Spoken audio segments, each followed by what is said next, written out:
ප්‍රශ්න තියෙනවා නම් එහෙම එන කරදර නම් වැඩ නොකර ඉන්නම නම් හේතු දෙන්නේ හැම පැත්තම අවුල් නම් ඒ තරමට ඔයා තේරුම් ගන්නවා වැඩ කරන්න යෝන්නේ. යාළුවන්ගේ ප්‍රශ්න වගේ ඒවා එහෙම මේ කාලේ තියෙනවා කියන්නේ ඒක කෙලින්ම මෝඩකමක්. ඒක කියන්නේ ඒව නෑ. කියන්නේ යාළුවෝ කියන එකම කොලින්ම තව අවුරුද්දක් දෙකක් යද්දී ඒක සම්පූර්ණයෙන් නැති වෙලා යනවා.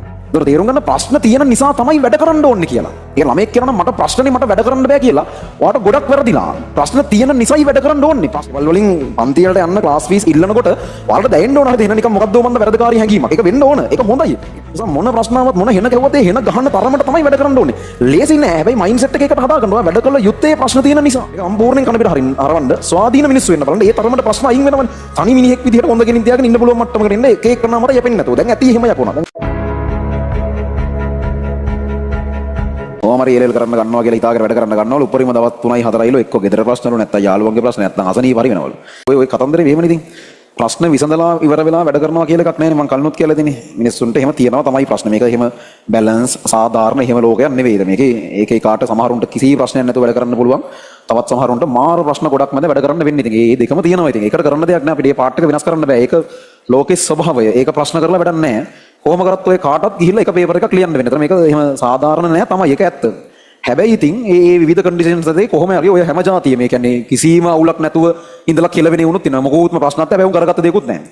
ඒ වගේම අනිත් පැත්තට ඉන්නවා සියලු ප්‍රශ්න වලටත් මුහුණ දීලා මේ වැඩේ හරියට කොහොම හරි කරගන්නේ වුණොත් ඉන්නවා.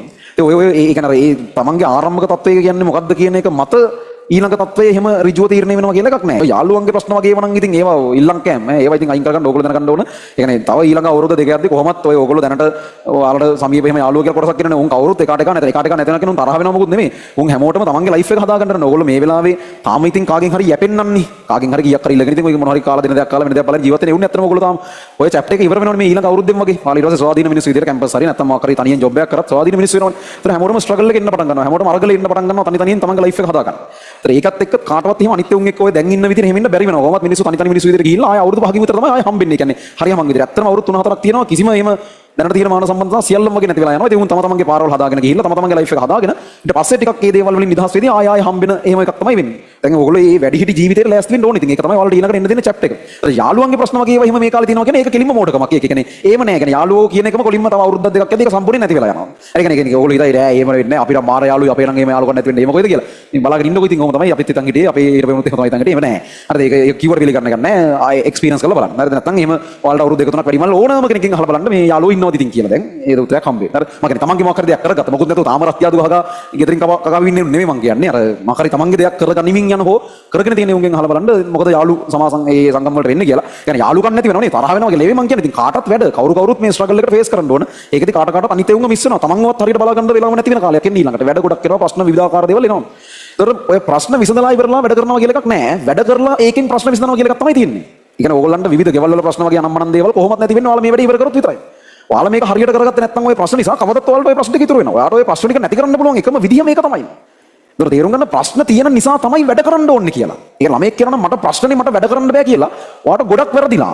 ප්‍රශ්න තියෙන නිසායි වැඩ කරන්න ඕනේ. ප්‍රශ්න නැත්තම් වැඩ කරන්න එපා. ඉතින් මොකටද වැඩ කරන්නේ? ප්‍රශ්න නෑනේ. අපි වැඩ කරන්නේ ප්‍රශ්න විසඳන්න. ඒතර ප්‍රශ්න තියෙනවා නම් එහෙම එන කරදර නම් වැඩ නොකර ඉන්නම නම් හේතු දෙන්නේ හැම පැත්තම අවුල් නම් ඒ තරමට ඔයා තේරුම් ගන්නවා වැඩ කරන්න යෝන්නේ. ඉතින් මොකද මේ ප්‍රශ්න විසඳන්න අපි වැඩ කරන්නේ. ගෙවල් වල ප්‍රශ්න ඉන්නේ ගොඩාක් වෙලාවට. ඉතින් ආර්ථික මේ වශයෙන් හරි මොන හරි ගැටලුකාරී තත්ත්ව නිසානේ බොහෝ විට. හරි. ඉතින් එතකොට මේ දේවල් විසඳන්න පුළුවන් නේ ඔයාට මේකෙන් මොකක් හරි සමාජ ස්ථාවරත්වයක් හදාගන්න එකකින් විතරනේ. සමහරක් වෙලාවට ඔය සමහරක් ළමයින්ගේ ගෙවල් වල තියෙන ප්‍රශ්න විසඳන්න බෑ. ඒ කියන්නේ මේ මිනිස්සු ප්‍රශ්න දරුණු කරගෙන වැඩි. ඒ ප්‍රශ්න විසඳන්න බෑ. ඔයාට පුළුවන් එකම දේ එතනින් අයින් වෙන එක විතරයි. අයින් වෙලා අම්මලාට තාත්තලාට සලකගෙන නමුත් මේ ප්‍රශ්න වලට කලවම් වෙන්නේ නැතුව ඉන්න විතරයි ඔයාට පුළුවන්. ඒ තරමට මේ මිනිස්සු මේව අවුල් කරගෙන සමහරක් වෙලාවට. එහෙම ළමයි යති. ඒ කියන්නේ ගෙවල් වල තියෙන ප්‍රශ්න ගිහිලා තියෙන ලෙවල් එකේ හැටියට ඒක බෑ දැන් විසඳන්න බෑ. ඔක්කොම විනාශ කරගෙන තියෙන. ඒතර ඔයාට කරන්න පුළුවන් එකම දේ ඔයාට මේ ප්‍රශ්න දැන් විසඳන්න බෑ. ඒක උඩුදුවල වැඩි. ඔයාට පුළුවන් මේ අම්මලාට තාත්තලාට හරි ඒ ගෙදර ඉන්න මිනිස්සුන්ට සලකගෙන නමුත් ඔයා මේ ප්‍රශ්න වලට ගෑවෙන්නේ නැතුව ඉන්න. ඉතින් ඒකට ඔයා මාර ස්වාධීන වෙන්න ඕන. එහෙනම් තනි මිනිස්සෙක් වෙන්න ඕන. ඒ කියන්නේ ඔයාට සියලු දේ ඔයාට තනියෙන් කරගන්න පුළුවන් වෙනවා. මේ මං කියන්නේ ලබන අවුරුද්ද ඊළඟ අවුරුද්ද වෙද්දී. ළමයිකට එතකොට ඒ ලෙවල් ඉවරලා කැම්පස් යනකොට ගෙදරින් 7-5ක් ගන්න ඕනේ. දැන් ඇතිනේ බං ගත්ත ගෙවල් වලින් සල්ලි කියන. ඔය මිනිස්සුන්ට ඔය කරන්න පුළුවන්කම කර නෙවෙයි නේ කරන්නේ. ඔය ඇතිනේ. එතකොට මේක වෙනස් කරන්න මෙතනින් මේක ඉවර කරලා කැම්පස් එකට ගියාට පස්සේ කැම්පස් එකේදී ඕගොල්ලෝගේ ඒ වියදම ඔයාලා කොහොම හරි පාර්ට් ටයිම් ජොබ් එකක් කරලා කොහොම හරි හම්බ කරගන්න. ඉතින් ගෙවල් වලට අතරන් සල්ලි තියනවා නම් මං කියන්නේ එහෙම කරන්න ඕනේ නැහැ. නමුත් ඒ ඕගොල්ලෝ අපි බහුතර එහෙම නෙවෙයි. වැඩි ඕනේ නැහැ. ඉතින් මේ ටියුෂන් මම පටන් ගන්න එහෙම. ඔය 2017 ඒ ලෙවල් ඉවරනකොට ඔය අයිඩියා එක මට එනවා. ඉතින් තවදුරටත් මේක කරන්න බෑ කියලා. මොකද මම කියන අපේ ගම ගොන්නෑ කළා මම එතකොට කොළඹ ඇවිල්ලා හොස්ටල් වල එහෙම ඉන්නේ. එතකොට ඒකට යන වියදම වැඩිනේ. ඒ කියන්නේ කොළඹ එන්න යන්නයි, ඒ මිනිස්සුන්ට එන්න යන්නයි, යාළට වැඩක් කරගන්නත් බෑ නම් මනම් එහෙම ඒවත් එක මේ සමහර කලට අධික වියදමක් ගියා මාව මෙහෙ තියලා ඒ නඩත්තු කරන්න. හරි. ඉතින් ඒකත් එක්ක මට තිබුණා එන ගිල්ටි ෆීලිං එකක් මේ ඕගොල්ලන්ට ඇති. සෙකන්ඩ් සයි තර්ඩ් ළමයින්ට අනිවාර්යෙන් ඇති. ගෙවල් වලින් පන්ති වලට යන්න ක්ලාස් ෆීස් ඉල්ලනකොට ඔයාලට දැනෙන්න ඕන හරිද එහෙනම් නිකන් මොකද්ද මන්ද වැරදකාරී හැඟීමක්. ඒක වෙන්න ඕන. ඒක හොඳයි. ඒ කියන්නේ ඒ හැඟීම හොඳ නෑ. හැබැයි ඒ හැඟීම හරව ගන්න වැඩ කරන පැත්තට.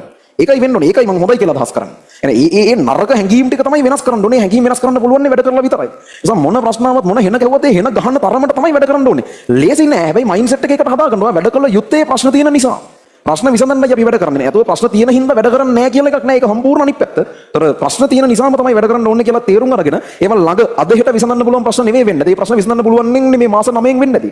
ඔයාලා මෙච්චර කාලයක් ඒ කියන්නේ ඔයාලා මාස 8ක් 9ක් කවදාවත් කිසිම දෙයකට කමිට් වෙලා වැඩ කරලා නැහැ. කල්පනා කරලා එක දිගට මාස 9ක් අකණ්ඩව එක දෙයකට මහන්සි වෙලා කවදා හරි වැඩ කරලා තියෙනවද කියලා නෑ කවදාවත් ඔක. එහෙම කරලා නම් ඔයාලා එහෙම රිවිෂන් එකකට එන්නේ නෑ සෙකන්ඩ් සයික් එකට තර්ඩ් සයික් එකට ළමයි. එහෙම අකණ්ඩව මාස 9ක් එක දිගට කැප කරලා බලලා තියෙනවා නම් ඔයාලට හිතා ගන්න බැරි ලෙවල් එකේ කැපැසිටි එකක් ඕගොල්ලන්ට දෙන්න පුළුවන් මාස 9ක් අකණ්ඩව මේ වැඩේ කරගෙන ගියොත්. ඒ නිසා හරියට ඔය අනම්මනම් හිතන්නේ නැතුව පරිබාහිර ප්‍රශ්න අනම්මනම් කොහොම තිබ්බත් කොහොම හරි බහැලා මේ ගේම් එක ඇතුළේ වැඩ කරගෙන යන්න ඔයාලට හිතන්නත් බැරි දෙයක් කරන්න පුළුවන්. අරක හැමතිස්සෙම ඔයාලට ගන්න ප්‍රශ්න එන තරමට තමයි වැඩ කරන්න ඕනේ. ඒවා විසඳන්න ඕනේ. මේක ඉක්මනට ඉවර කරන්න. ඉවර කරලා කැම්පස් යන්න. කැම්පස් ගියාට පස්සේ කැම්පස් එකේ ඩිග්‍රී එක කරනකම තමයි මොකක් හරි පාර්ට් ටයිම් ජොබ් එකක් කරලා කීයක් හරි හම්බ කරගන්න. පුළුවන් නම් ඒකෙන් කීයක් හරි ඉතුරු කරලා අම්මලාට තාත්තලාට දෙන්න. මේ ටියුෂන් පටන් ගන්න එහෙම මම.